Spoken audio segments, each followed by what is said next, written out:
It's recording in 3, 2, 1. Auto sequence start in 5, 4, 3, 2, 1.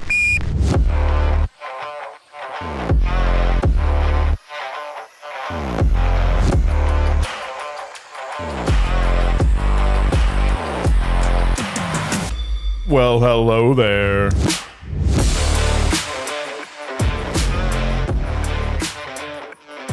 Welcome, my fellow unsung heroes of innovation, to another installment of Canned Conversation. My name is Andrew, and with me, as always, my good friend Steven. Hey, what's going on? 'Tis the season for back-to-school fundraisers. Have you been hit up yet by friends, family, or kids knocking at your door? I have not. Okay. Thankfully, I'm done with that nonsense. So I hope, please don't come knock on my door. At least give me a couple of years off of the fundraiser crap.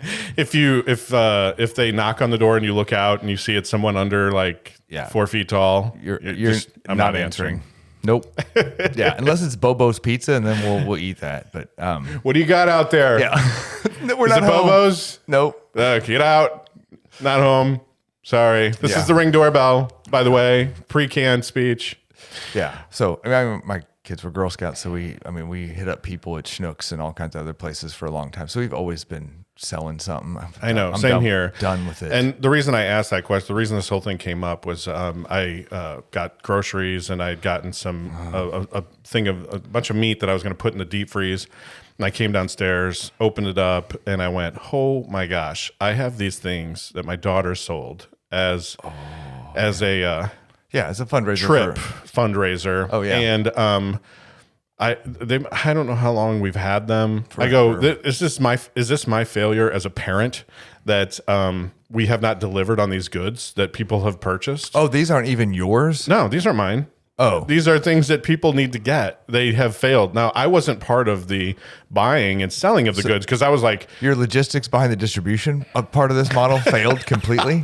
it wasn't me. I know you're saying that, but you live in this house I and control do. that deep freeze. And so if you're listening to this and you ordered from us, because then I went upstairs and I'm like, hey guys, do you know that we have There's a lot of product in the basement. We got some product downstairs. We got to move. We got to move some product, people. And I was told yes, but the sheet of who ordered to what they ordered has disappeared or has been misplaced.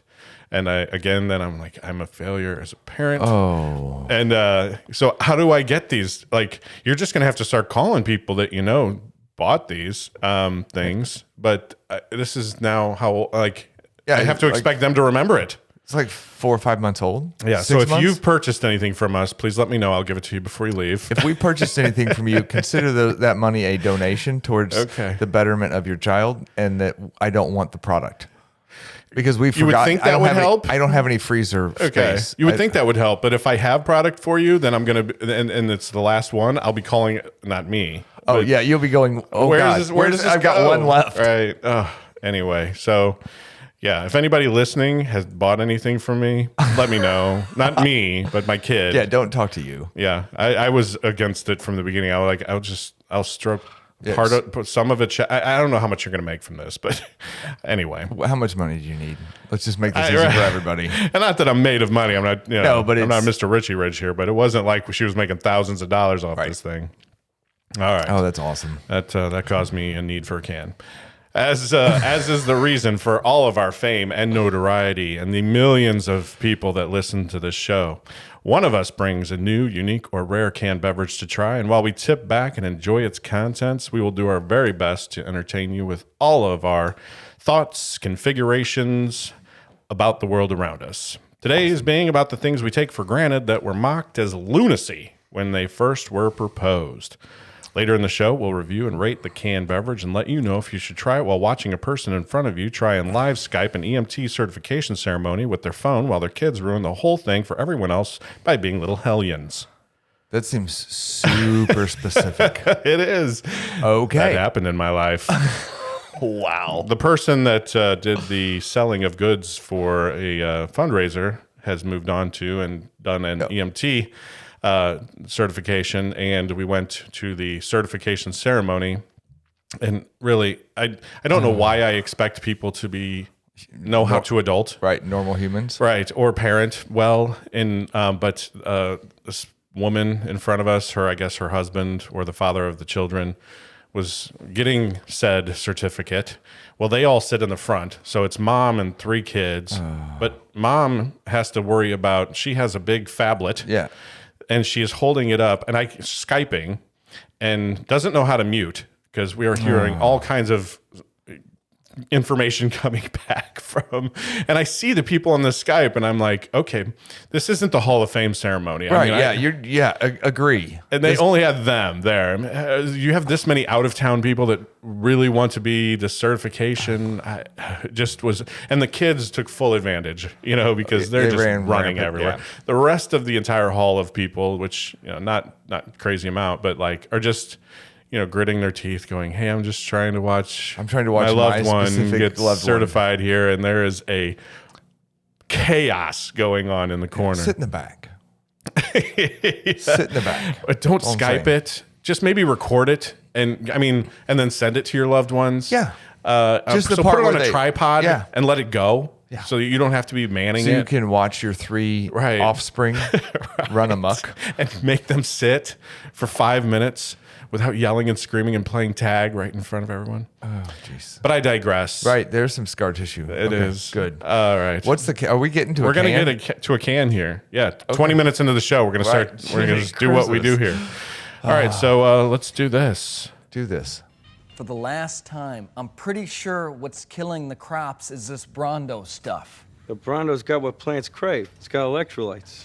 So wait a minute. What you're saying is that you want us to put water on the crops? Yes. Water? Like out the toilet? Well, it doesn't have to be out of the toilet, but yeah, that's the idea. But Brondo's got what plants crave. It's got electrolytes.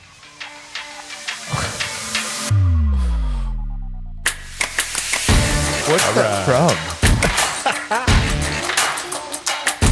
It's apropos to my story. All right. Idiocracy is the movie. Okay. And a lot of it is based upon the idea that in the future world, that the human race is taken over by who can populate it the fastest, which is often not the most intellectual of the peoples. Right. So it's sort of a comedy. Stupid people reproduce Take faster. on that. And in the future of this, they believe that their plants grow better with electrolytes. So they put the equivalent of Gatorade on it, and nothing is growing. And it's and she's from the fun. Toilet? Right. Yeah. Water, from the toilet? Yeah. Well, it doesn't have to be from the toilet. All right. I might watch that movie because of the quote now. This is a great, it's great. I recommend watching it. It's if you have a couple of hours free. It's not, it's just a comedy. That just makes you laugh. And then a bridge into water, right? So that's a water reference. So then there you go. We're going to connect all the dots here, and we're going to do, for the first time on this show, we're going to do ranch water. Oh, ranch water. Many times have I've seen it a lot. Yeah, it's been recommended. And people have you ever done ranch water? Have you ever tried ranch water? I've never even tried ranch water. When I saw it for the first time months ago, right, maybe a year or more ago, I thought, well, this is just another seltzer under a different name. Yeah. And it very well me, I don't know, but this is called WaterBird.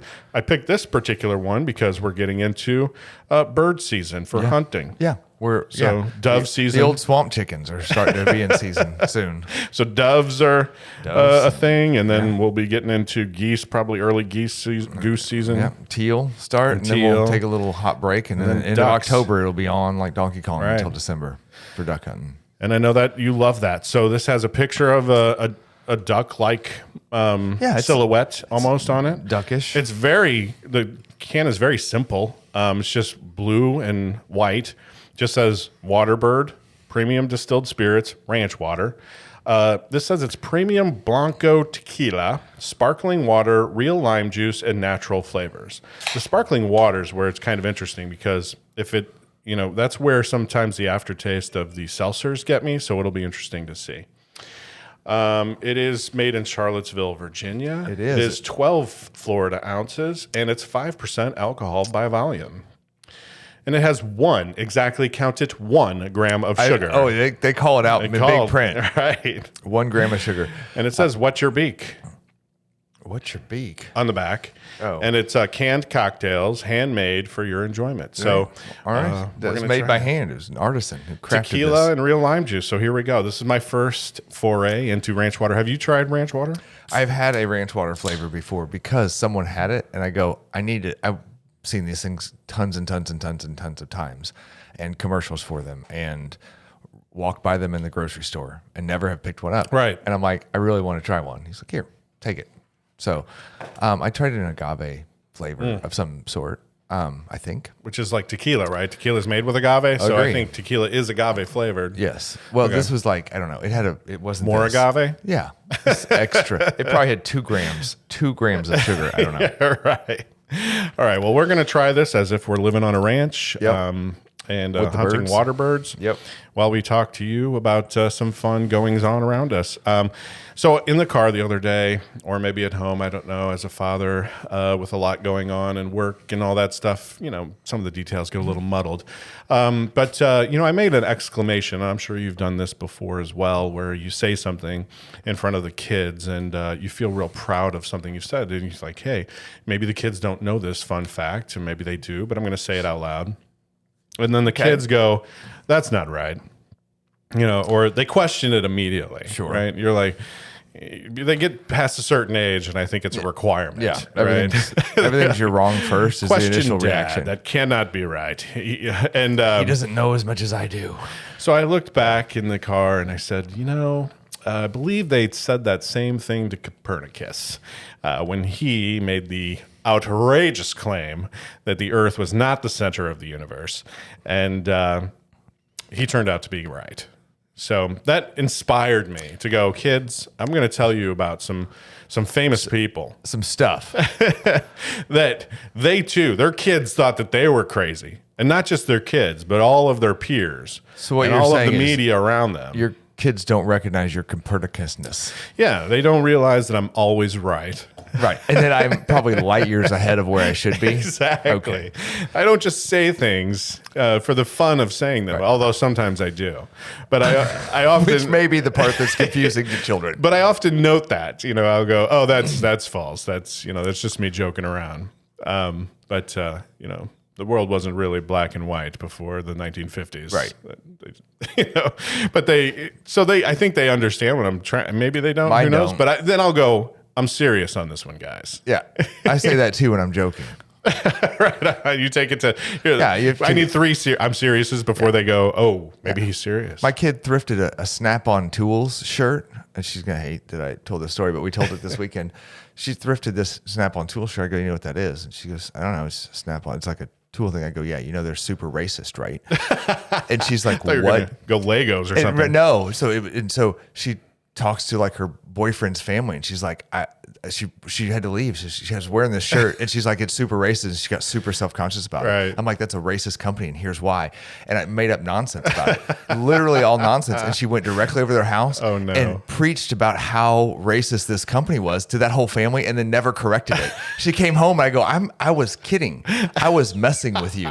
Like, I'm not saying, you can't let them leave the house. Yeah. Oh, she left and then told all these people that Snap-on Tools is racist, and they are not. I just made it up. So if they don't sponsor us, and they should. But they probably won't. Won't. After I made this whole story up. But yeah, so she never ever forgot that. She came home and she's like, I told him about this. And I go, oh, I wish you wouldn't have done that. I'm just kidding. I made all that up. She's like, they all believe they're racist. They were looking stuff up on the internet. Like, Let me check that out. Yeah. So I said, I'm being serious, just like you did, except for I wasn't being serious. So all right. Well, these people were being serious, and they meant it. Okay. And they were criticized widely for it. So I'm just going to have fun with this. Like, I think sometimes we do these shows where, and I like to geek out on some facts, and I like to then subject Stephen to trying to guess some of the facts around this. So we'll see how close you get. So I've already said Copernicus. So for this one, my question to you is going to be,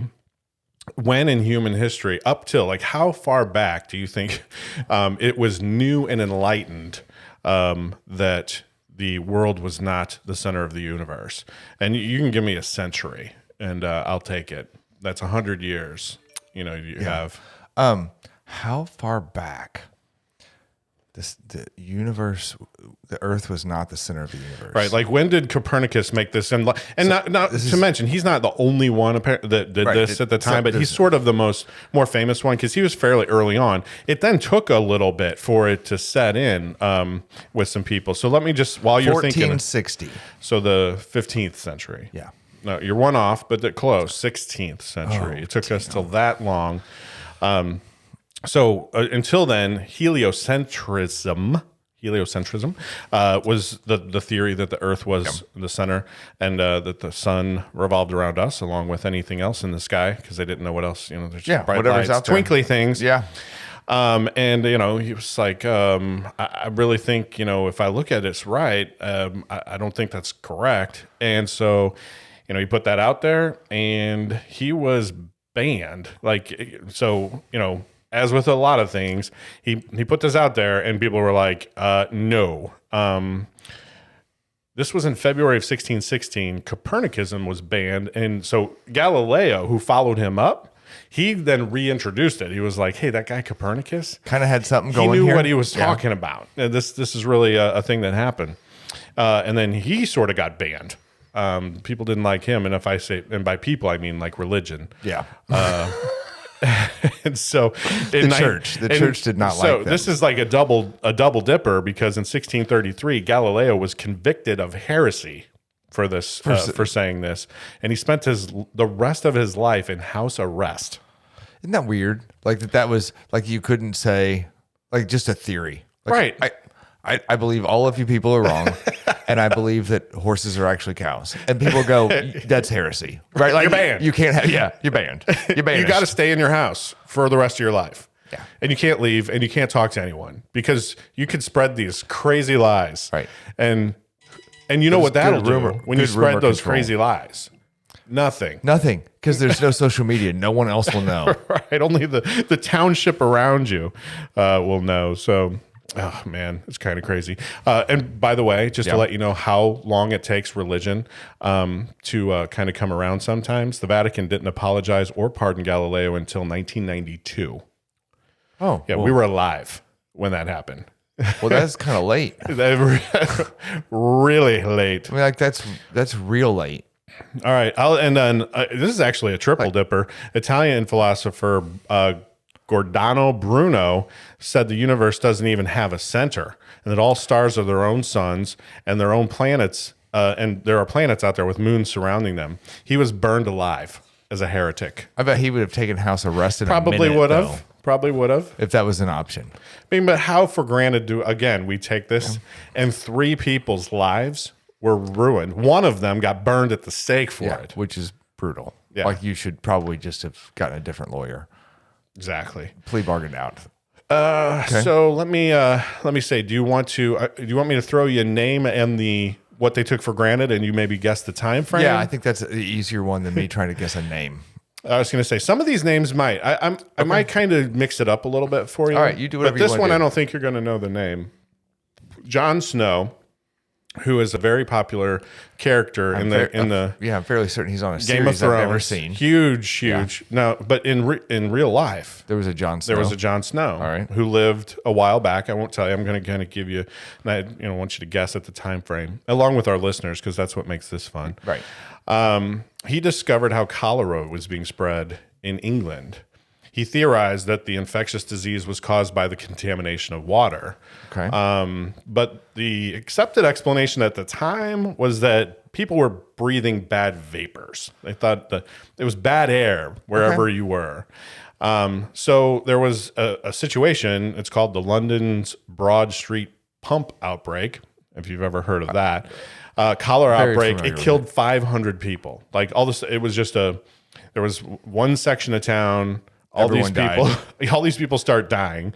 And he's like, hey, it's amazing that this bad vapor is only in this one spot. Let me actually do some research. He gets down and he figures out there's one pump that's servicing all these people. And he figures that that's the source. He proves that's the source. Okay. So he was also, and again, he was seen as a goofball for thinking that it's the water. 1740. Oh, that's pretty close. 1854. Damn it. So I was still within 100 years. right, but it took that long. I mean, 1854, not that long ago, and people are like, "All water's fine. This is fine we to can drink drink anything as long as it's clear. Yeah, that guy was actually really cool. He was also sort of seen as the father of anesthesiology. After he figured that out, anesthesiology has sort of existed with ether and that sort of stuff, but he like perfected it and made it cool. Because Well, I mean, like people didn't really trust it. as cool as anesthesia can be. Well, I mean, it is really cool. Yeah. I think modern medicine could not be modern medicine without anesthesia. Agree. I got a buddy who went to school and is now an anesthesiologist, and he's like, I OD people on fentanyl every day for a living. And the thing is, I know how to get them back without having the pain come back. So Right. he goes, it's a trick. That's right? amazing, but, isn't it? But yeah, he's like, this is what I do for a living. I control their pain threshold, and when they go night and when they wake back up. And he's That's like, awesome. That's my job. Yeah. We've talked about that job being, and it's like, I always figured that is one of those jobs where you can never have an off day, No. right? You can't ever tie one on the night before and go, you know what, I'm just going to eke my way through this one. Yeah, half-a it all the Yeah. way through. Yeah, and he said, I go, can you just Narcan him back after you fentanyl him down? And he goes, if I Narcan him back, you instantly have a heightened sense of all you're feeling. He goes, so when you go into surgery, you don't want to Narcan somebody back from a fentanyl thing, They'll right? feel it. And they'll feel, he goes, not only will they feel it, they'll feel more than what they should. Like it'll be real bad. So anyway, All right. so there you go. Good, Let me, good on you, anesthesiologist. Yes, we love you. Good on you. Let me throw this name out at you and see if maybe you know this one. I think you might know this one. Joseph Lister. Familiar with that name? The name sounds familiar. He was a surgeon. A lot of this stuff has to do with either science medicine. or science, medicine. A lot of it is that one. Did he invent Listerine? So he invented something very similar, but I think Listerine was named after him. Yes. Yeah, we'll give you an applause for that one. Yeah, and Bing Bing. Before Lister studied surgery, many people believed that chemical damage from exposure to, again, bad air was responsible for the infections in wounds that people had during some surgical procedures. And so much so that hospitals would have this midday air out where they would schedule a time where everybody kind of took a break and opened all the windows and tried to air out the bad air that would give you infections. And he was like, guys, I'm going to just throw this out there. We might just want to wash our hands. Right. Like, so And they're like, that's not going to do it. right. So he's like, well, I'm going to wash my hands because I think it's getting that way. Right. So people didn't really know too much about bacterial infections, but he was like, hey, this is something that I think we should do. Not only then he took it one step further and he invented a solution, which again, I think Listerine Maybe was named after him, but wasn't the actual solution because that's a mouthwash. Yeah. But it does much the same thing. Antibacterial solution. Right. He invented this antiseptic to reduce the issue where he's like, put this all over my hand. He was the first one to, hold his hands up before surgery and do the whole, I'm going to walk in without anything on there. And and people looked at him like he was an idiot. They're like, why sure. are you washing your hands with this? That's what we open the windows for. Yeah. We air out every day. Yeah, dumb A. When else are we going to eat our lunch? Right. Once I'm done, yeah. I mean, and how dirty was, like it used to, things used to be pretty dirty. Like people didn't, your hands. Well, there's blood everywhere. Yeah, there's blood everywhere, and you're messing with people who are sick. Yeah, and you're going from one patient to another. You're sticking someone else's blood into somebody else's wound. Yeah, and it's not like you were super hygienic anyway back then. Right. You were probably dirty when you came to the hospital. Right. Anyway.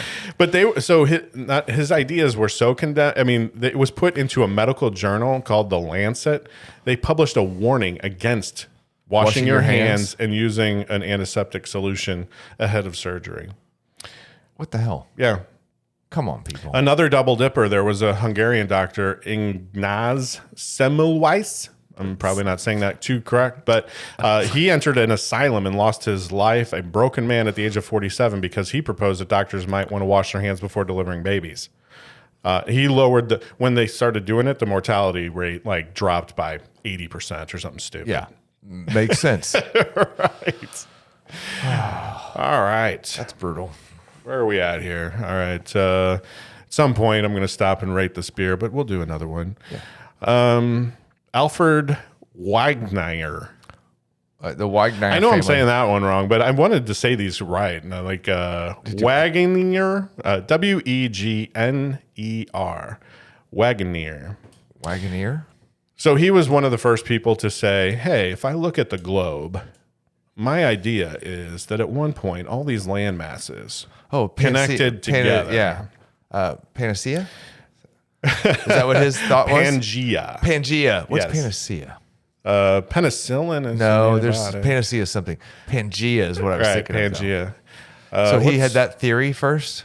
Is that everything was connected? Well, first is one of those things, right? Like right. sometimes He was the first one to get in trouble for it? Get in trouble for sure. Good yeah. Lord. He basically he figured it out because he was a lover of fossil plants, and he noticed, he's like, hey, there's these fossils of these plants on this continent, and then they're over here too, kind of where they would sort of connect. Because they kind of even look like puzzle pieces. Right, I was gonna say, I thought you were gonna tell me he's just good at puzzles, and he was like, "Oh, I was doing a world map puzzle, and all of a sudden, all these coastlines fit together." Yeah. Well, then he noticed after he saw the fossils, then he did the map puzzle. Then he started looking at the mountain ranges, and he's like, "These seem to connect." Yeah. And he's like, "All right, I'm going to tell everybody. All right, Pangea, guys, everybody, listen to this." Not pancreas. That's what controls your blood sugar. Okay, this is called Pangea, and all of our continents were one giant landmass, and they all laughed at him. I don't have everyone laughing button, or I'd hit it. Ha ha ha! Yeah, you're an idiot. So he Wagoneer. He was laughing stock because he had a theory. He was actually accused of having contracted moving crust disease and wandering pole plague. Now, I think that was just words that maybe the current newspaper called him, because I don't think those were real things.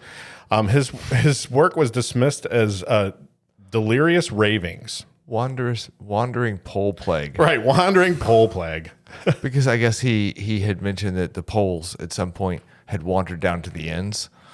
Yeah, like you don't even know where the North Pole is, and look at all this land. How do you think it moved around? Do you think land moves? Do you feel it? The old wandering pole plague. It wasn't so. So it was later. So geological features on the ocean floor, and people started like looking at how the crust moves and the idea of the various tectonic plates. That's when people really started to go, "Hey, this dude was on to things." Right, that it makes sense now. Yeah. Things moved, and that was Wait, you let me guess years. What I read is in the 1960s is when the new generation of scientists found evidence on the seafloor. Right, he didn't live to see it. So if you want to say a year, he died tragically in 1930.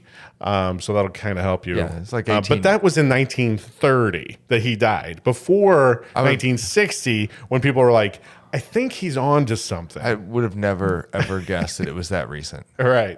You were like, well, it was only the 16th century we thought we were the center of the universe. Right, but 1960s, I thought we had stuff figured out more by then. You would think. So around what year? I mean, I'm kind of give you. That says he probably did it in 1903 or late 1800s, 1890 something. It was 1912 is when he published the theory, but I mean, close enough, right? I mean, but that was good. Yeah, that's ridiculously recent. Exactly. To not know that all the continents look like they fit together nicely.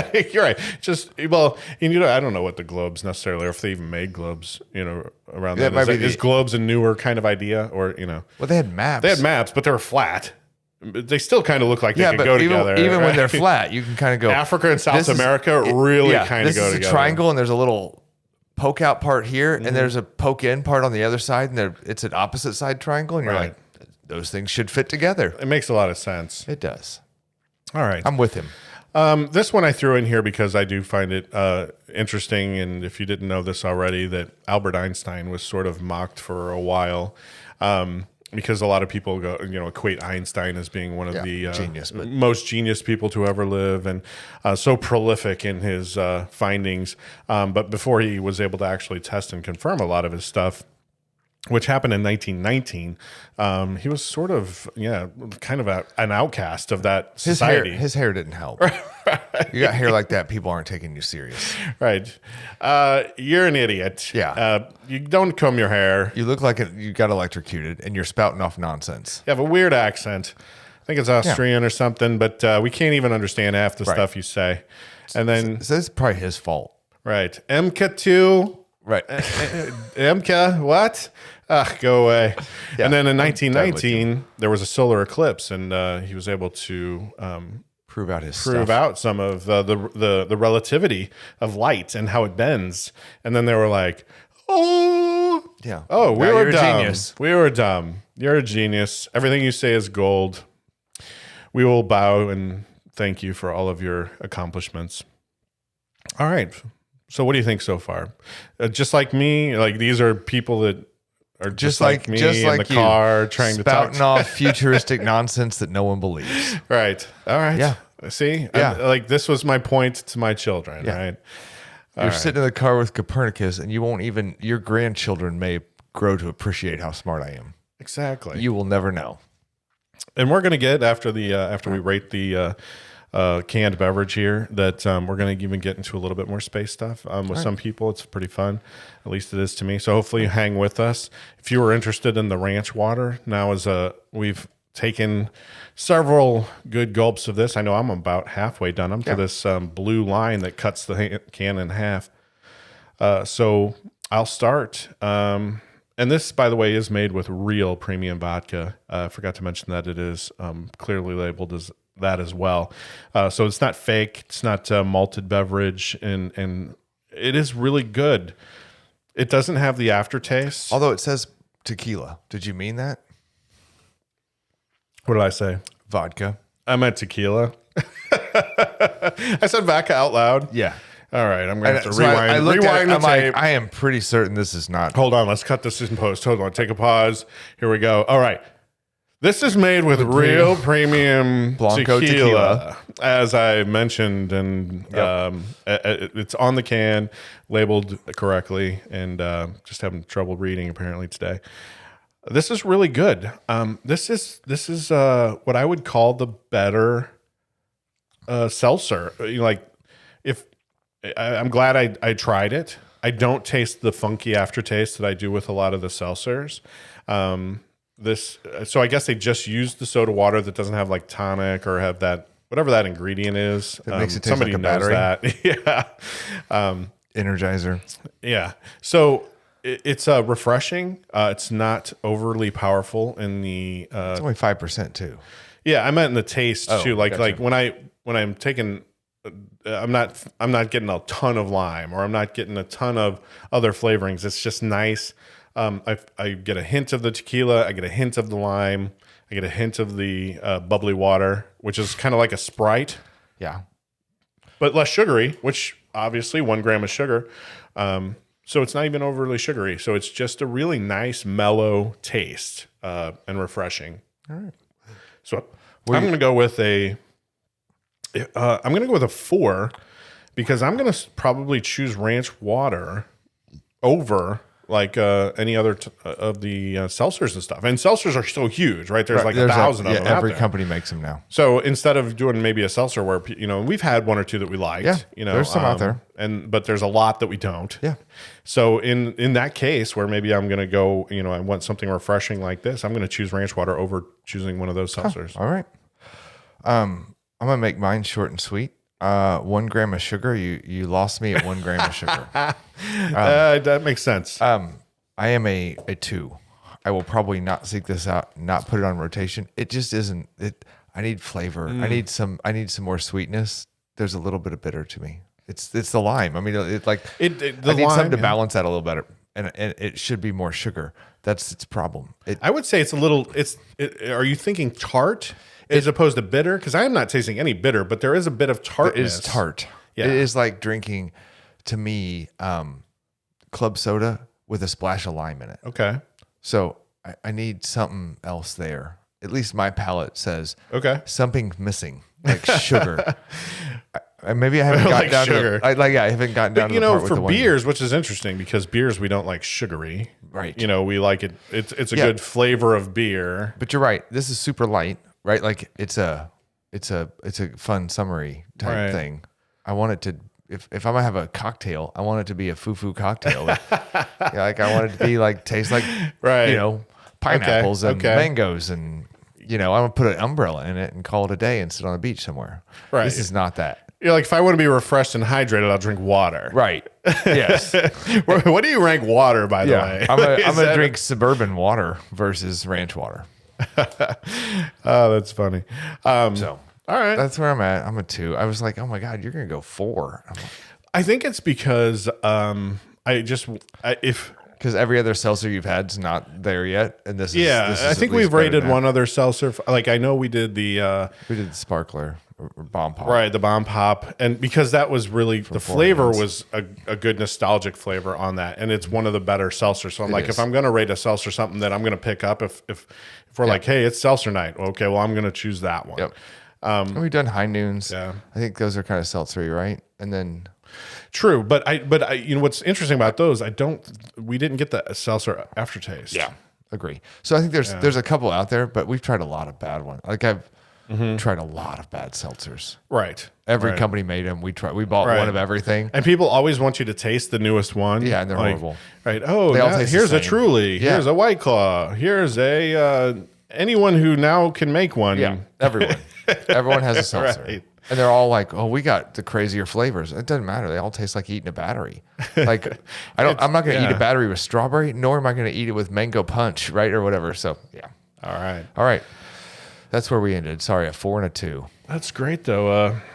Average to a 3. I love when we don't agree on things, and and sugar should have caught my attention because should've. yes, I know that you are. I didn't even have to sugar- open the can. I knew this was going to be bad. You're like, I probably lick the outside of the can and Right. get more of a jolt of sugar than this. All right. Let's talk about William Billy Mitchell. After World War I, he was in the military and he had gone through several battles. And he had seen in World War I where there was some firefight in the sky going on. Not a lot, but there were planes that were flying around, and they were doing that Red Baron kind of style. We're going to shoot at you with a gun off the back, machine gun. and try to shoot each other down. And in his mind, he saw a head, and he was like, I get that didn't do a lot, but I think air power is where it's at, right? Because the only thing that can really stop it is each other up in the air, right? And so he went to the military and he went to the brass, if you will, and he said, "Hey, we need to invest in air fighting," and they were like, "You're an idiot. We need ground troops and Navy. That is what wins battles." Through and through. Yeah. Sorry about that. A little WaterBird. It is very bubbly. It is. It's super bubbly. So that will cause you to burp a little. I didn't want to do that right in the microphone. So he lobbied for a superior air force. He didn't say force. I don't think he coined that phrase yet. No. But he was like, we need want an air power. presence, an air power. And then they were like, you know what? Give us a demonstration, maybe. Show us a little proof of concept. So he goes, all right. So he puts this plane up in the air. He puts this defunct, out of commission vessel from the Navy out into the water. And the airplane goes over, it drops a bomb, sinks it immediately. And he was "We'll take like, 10 of those." You see how that worked? And they were like, I think you cheated. I think that can't be right. They still did not believe him. And he was like, what more can I do? And he didn't really in fact, this is what they said. This is a quote from the press. Oh no, he wrote this to the press. Sorry. Brave airmen are being sent to their deaths by armchair admirals who don't care about air safety. And then that public statement that he wrote, and he put it in an editorial in the paper, that he got court-martialed. And, Of course he did. He sent spoke out against the government. He did. And they discredited him. They court-martialed him. They threw him off, and they basically ruined his career. And then not too long later, so that what year would you think that would have been? I threw out World War I. So is that the? I don't. So what year did he get court-martialed? Are we talking like 1920s? there you go. 1919 is when he kind of came out, did that. But not too long after, they did a complete about-face, started beefing up the Air Force, and he is known as sort of the father of the Air Force. Even though he got kicked out for the thought? He got kicked out for just thinking the idea. Yeah. And then trying to prove it, proving it essentially, being called a cheater. Yeah. Sorry, William Billy Mitchell. He may be. So have you ever seen have we talked about Drunk History? It's a show on History I don't know Channel. if we've talked about it on this show. If we haven't, he may be one of the guys they featured on there. Probably. Because they pull out weird, obscure people like this. Right. So if you haven't ever seen Drunk History, go look up Drunk History because it's funny too. Yeah. It's a good time. But they pull out some guys like this and they're like, this guy got no credit for nothing. Right. And he's the only reason we have this now. Right. We have entire vessels, aircraft carriers that, We have based jets on this now whole that no one thought. can see on radar. Right. We have bombs that we can launch from those jets that go out and seek targets that don't even put anybody in danger anymore. Like don't put a pilot in danger anymore. Yeah. Because of He was this so guy. forward thinking. I think you've probably heard of this name, Robert H. Goddard. I have kind of heard of that name. Goddard. Now there's Goddard's a couple. There's some school. I think there's an there's Goddard academy School. after it. And I don't know if that's named after him. It could be very well be. But there's also some space things that named after him. I don't know then. Maybe I'm just thinking the academy. So he was like, hey, all right, guys. Now, again, tell me the year you might think this around. So he said, I think we can shoot a rocket into space. Okay. Right. And the New York Times eviscerated him. They said, this is a quote from the New York Times, that Professor Goddard with his chair in Clark College and the continencing of the Smithsonian Institute does not know the relation of action to reaction and of the need to have something better than a vacuum against with which to react. To say that would be absurd. Of course, he only seems to lack the knowledge ladled out daily in high schools. So for one, they don't write like that anymore. Right. It took me a minute to read it because I tried to get it right. I think I stumbled once, but So what year? so about what year? So what he did was he had said, "Hey, I think I can make a 2-stage rocket with liquid propellant." Okay. Like, and he published this, right? Like to go, hey, this is how we would break the atmosphere. This is how we're going to get into outer space. And they said in a vacuum, nothing can push against anything. You're never going to get anywhere. Right. You'd be just. Because the people at the New York Times are smarter than scientists. And they claim that high school students know that this is what, would know that in a vacuum, nothing is going to propel you any further than, the air that you have to propel you against. So I don't know why, but 1941 sticks out in my head. So it was 1920. Damn. I But thought it might be close. earlier, like Right. more recent, because it would be more ridiculous the more recent it was to the 1960s. Right. Like, well, because the 1960s, if you think, we landed on the Yeah. moon. And that was what's funny. So on July 17th, 1969, 3 days before we landed on the moon, the New York Times retracted their statement. oh, for the love of all. Against Wait, what was the Goddard. original date? 1920? So it was 1920. Right. They waited So they waited till 40 3 years? days before we landed on the moon. 49 years to Right. basically Yeah. to say, dude, we missed it. Sorry. Our bad. Yeah. And he has been now in this back in the day when he got eviscerated for this, his quote, a reporter asked him, "Hey, what do you think about the New York Times basically telling everybody you're a joke?" He said, "Every vision is a joke until the first man accomplishes it. Once realized, it becomes commonplace." I love that quote. Yeah. I don't normally put quotes on things, but that's this whole episode. Yeah. Right.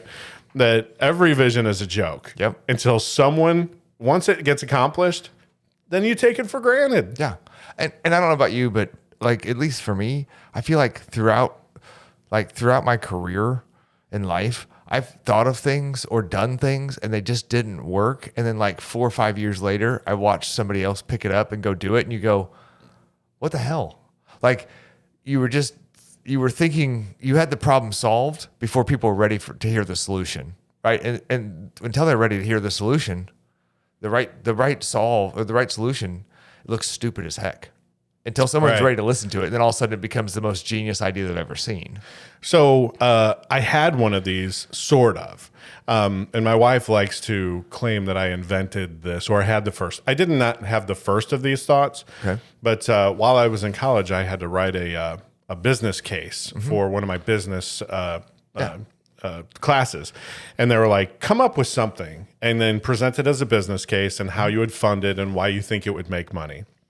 And I said, so my business case was that instead of people having to go get videos from their video store, again, showing my age here of when this was taking place. Blockbuster was huge, or the family place that was all the corners, but Blockbuster was the main Family chain. Video? What was the other main chain that was around? Oh, I'm going to kick myself.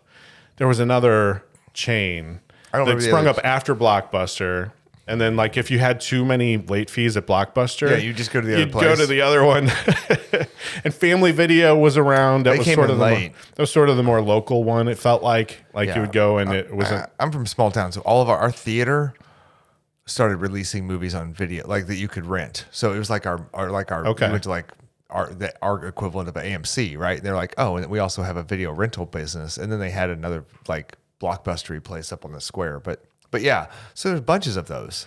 So my business case was that people don't want to necessarily go get their movies, that you should be able to order online your movie, and then someone would deliver it to you when it's in available. your mailbox, essentially, or to your door, whatever. It was a delivery service. So I made this case that people could just have movies, you could deliver it, and then they could send it back, and that way they don't have to leave their house. And I remember proposing this in front of the class, and it was like, all right, well, I mean, we all had to do this, right? And it was like a couple years later that Netflix came out with their we're going to deliver it. Now they use the postal service, which I didn't think to do. I think I had people driving to somebody's house, right? Like there was a hub, and then I would send people out from the hub and to deliver it to you. But like it was just one step further to say using the postal service. Yeah, and it became a huge thing, right? It was huge. Yeah, and I was like, I kind of had that same. I feel like idea. I did this. Netflix scaled it pretty well, though. And my wife to this day she's like, someone in that class is the CEO of Netflix. They totally stole your idea, and they went and did it. They were like, they just did that one little extra part of, hey, why instead of hiring people to drive, we'll just hire the post office to drive for us, which makes much better sense. Yeah. Then we have one warehouse or 3 warehouses and no trucks. All right. So that's my personal story. That's fun. You said you had several. If you have any specifics, let me know. I only have the one additional here of things that I thought was fun, and that is Claire Cameron Patterson. You can again. I don't know her. It's a him. I don't know him either. And what's terrible about this list now? Claire. Yes. It is a guy. There are times when names, right? Leslie and Claire, exactly. Okay, Maximilian. You never know. That was I don't. a dude's name. But so I'm putting this list together, and I got to say to our female listeners, I do apologize. I was looking for some good examples, and but women haven't done anything important. Is that basically? They just never. Well, number one, maybe they never get chastised for their idea. Maybe people accept it quickly. Everybody believes a woman. Exactly. They're like, dude, you're smarter than us. You're the smarter sex or smarter gender. Please, we will do what you think. Yeah. I'm not going to cross you because you kill me. Yeah, go ahead. So you've already offended all the women listeners. Now let's move on. How? I said I'm sorry. Like I'm like looking through here. I'm like, these are all old dudes. I want a good example. But I was I knew some, but then there was others. And the last one that we're going to get to is the one that I wanted to look up for, like, this is bugging me. Okay. And that is, why do we take unleaded gas for granted? Like when Okay. you pull up to a gas pump, you get unleaded. Yeah. But why is it unleaded? Right? Like, I mean, I remember when I was a kid and you went up to the full service stations, You can choose, said, leaded or unleaded. right. And then the car started to become like, you had to get, this car is unleaded only. Yeah. Right. So why is that a thing? Right? Like we take it for granted now because all gas is unleaded. Yeah. Well, it's Claire Cameron Patterson. You can thank for this. It was a male, but sounds like a female, and it's as Right. close as a female inventor as we're going to get. Right. So we'll give you credit for this one. He was a young chemist from Iowa. He actually worked on the Manhattan Project. And so he was very interested in all of that chemical, I would say, math, formulas, all that, and how it related to all of the substances on Earth, right? All the elements, right? Okay. So after the Manhattan project was done, he's like, I need a job. After he stopped making bombs, he started looking for He something needs else. a job, right? The war's over, and he's like, so he gets a job, and he's working on. So his job at this place was to figure out how old the Earth was. That was his first project, based on lead. So somebody put out on LinkedIn, Right. we're looking for someone to figure out how old the Earth is. And this guy applied for it and got it. Yeah, in fact, they said, hey, we want a woman to tell us how old the Earth He got is. the first interview, Right. Because they thought he was a woman, Right, because on his resume This it makes a said ton more Claire sense. Cameron Patterson. They're like, get this woman in here. Yeah, he's We already got a need her. hyphenated name, Right. Or she, Right. Yeah. It doesn't matter that she's divorced Yeah. or however she did it or kept her name. I don't know. However that works. So his supervisor said, hey, okay, well, you're a man. That's weird, but we're going to go ahead and hire you anyway. Yeah. Most women know how old the Earth is, but we're going to bring you in. Right. And so in order to do this, we think if you can measure lead, the amount of lead in rocks, and there's these mathematical equations to like how long it disseminates and all that stuff. So he starts doing these Half-lives experiments and all that kind of crap, Yeah, right? he starts doing these experiments, and he's like, "There's lead in everything. Like, there's so much lead going on all this stuff that I'm looking at. It's too much. This doesn't even make sense. Like, all the models are broken. You're right. Like, and he's like, in fact, the concentration in the atmosphere is 1,000 times higher than it should be. Like, if just nature were taking its course, there's more lead in the atmosphere, 1,000 times more than that. And then, and he's like, I'm just going to start testing like a little bit on myself and some humans that I know, like my family and stuff. But the human body, some humans I know, some humans, 'cause even and the concentration was 600 times higher than it should be. So because of gasoline, Yes. Leaded Gasoline was a big, huge component of it. There were a lead in a lot of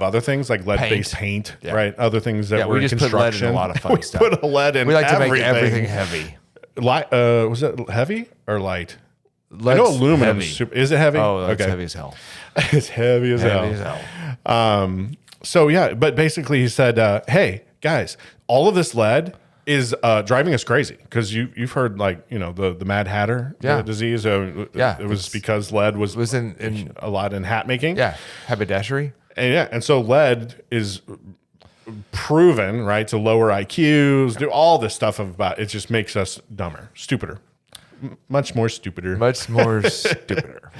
And guess who disagreed with him? The world. Big oil. Well, of course they did. They said, this dude is nuts. There's no way this is a problem. He's crazy. We're going to spend a lot of money discrediting this guy. And so They took aim at him full I'm sure. force, put their whole monies behind the Claire Cameron Patterson is an idiot campaign. the don't worry about lead, it's fine. Yes. Cool. So it wasn't until the 1980s, if you recall. I mean, we were really young at that point, like just years old.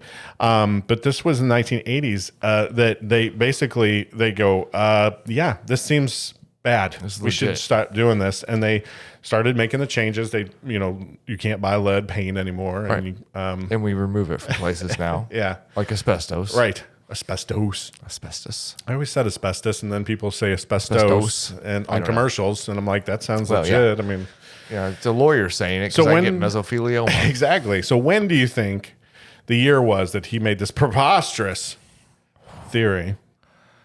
50s. Yes. You wanna- 1953. So 1950. You were. Oh. I'm going to give you some applause on that. You were 3 years. But knowing that it took, he said that he It made took him this until the 80s to the figure out. 80s. 30 years later, we get unleaded gasoline. Yeah. So I don't know if this is where you want to take this or not, but it's amazing how long things take to evolve. Ideas take to Yeah. evolve. I call that a generation. Yeah. Right? Like, I mean, that 30 to 40 years. 30, Yeah, 30 years. Right. So, like, generationally, someone had to be like, hey, guys, like, why do we have lead in all this stuff? Yeah. Somebody's been saying this. Like, there's this dude over here.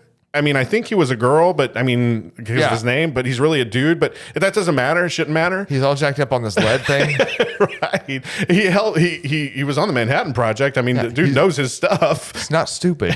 Right. He was making bombs. Why does it take so long? So- All right. And then why do so many people, again, religion was early parts of this and still, to some degree, it just, people super resistant to changing their idea People hate change. in the face of a lot of data, right? Or a lot of things where it would be like, here, look, I can show you. No, that's not right. Yeah. It's just like, yeah.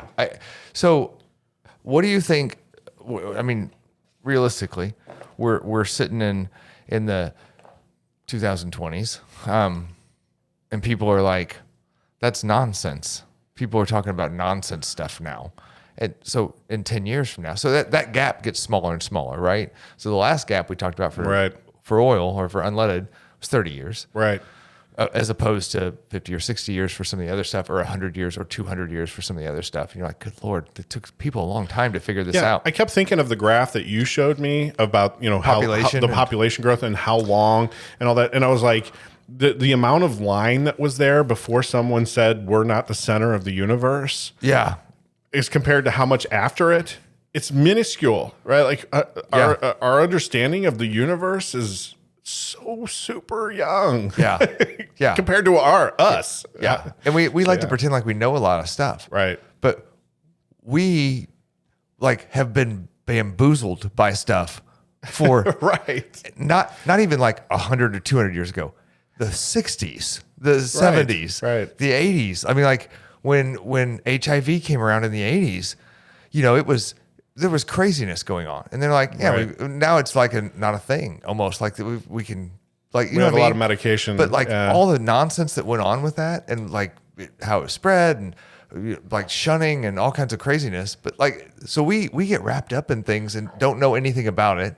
And we have all this, like, I don't want to like change my own behavior, so I'll blame somebody else. And then like 20 years later, it's not even a thing anymore. Like So- people just accepted, like, yeah, it's Right. cured. What whatever. I'm hearing you sort of ask is the way we view flat earthers, most of us Yeah. now, we go, "Puh, all right, You're an I know idiot." who you are. All right. Okay. So what is it now that 40 years from now, Yeah. someone will say and go, "Pff, that like Those as people are- crazy as a yeah. flat earther? Honestly, I think for me, vaccines is a huge thing. Like medical science is awesome. Science in the amount of brain power that goes behind it and the things that we can do.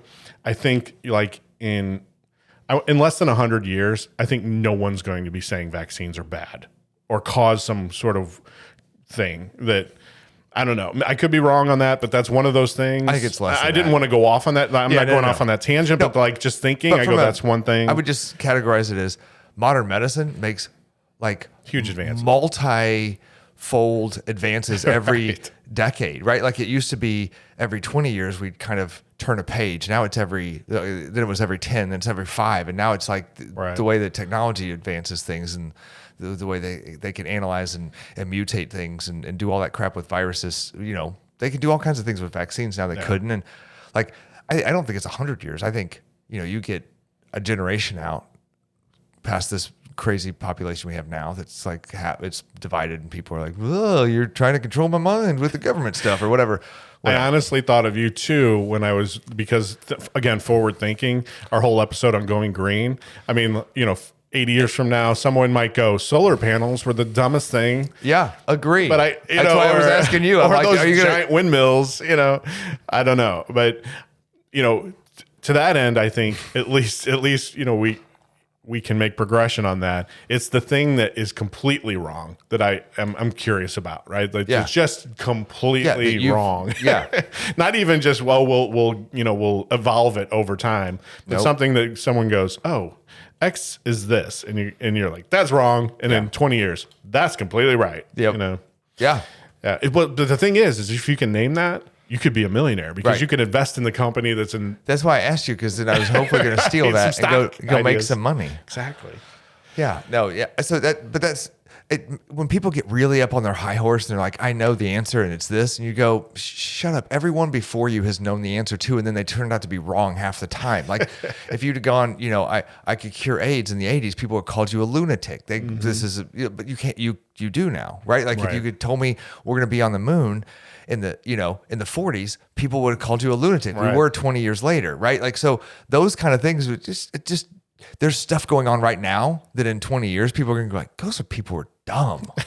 What the hell? What's wrong with them? Our grandkids. Yeah. Or I can't believe, my granddad talked about this and I thought he was crazy. And all of a sudden now we're all flying around in this car, or whatever, like whatever that is. Sure. I mean, I thought we'd be in flying cars by now, but we're not. So if you're our grandchildren or our great grandchildren listening to this, because we've preserved it and we wanted you to hear our voice and our thoughts, please leave us a comment on our social. Go to our socials. Tell us how we were complete idiots back in 1922. No. 2022.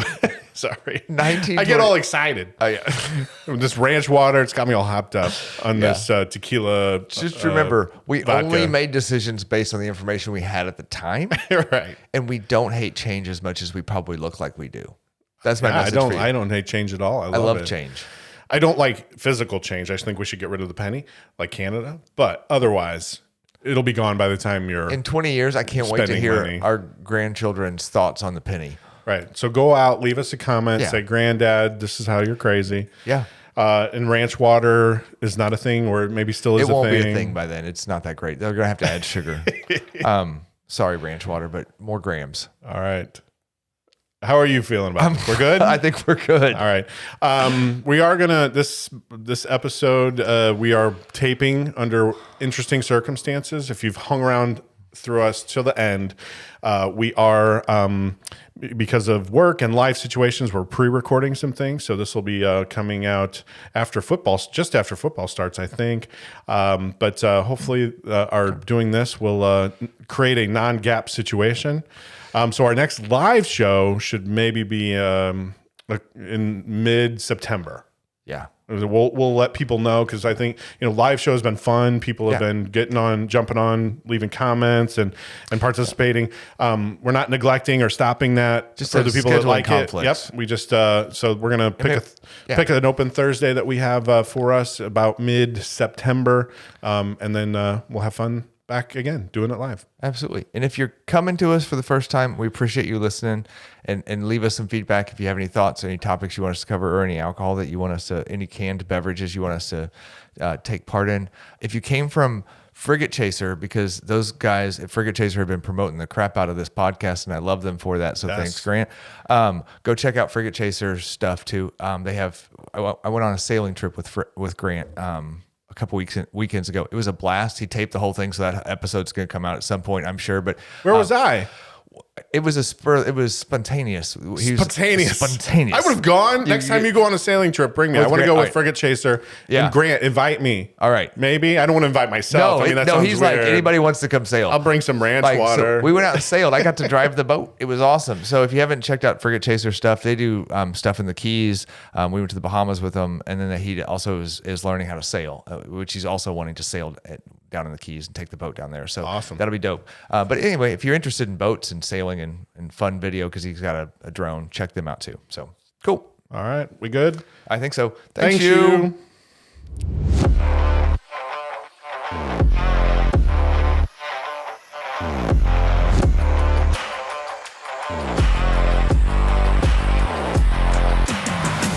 I'm saying the show is over. You don't seem to maybe believe me or accept that that is a theory that's true, but, well, you're going to in about 1 second.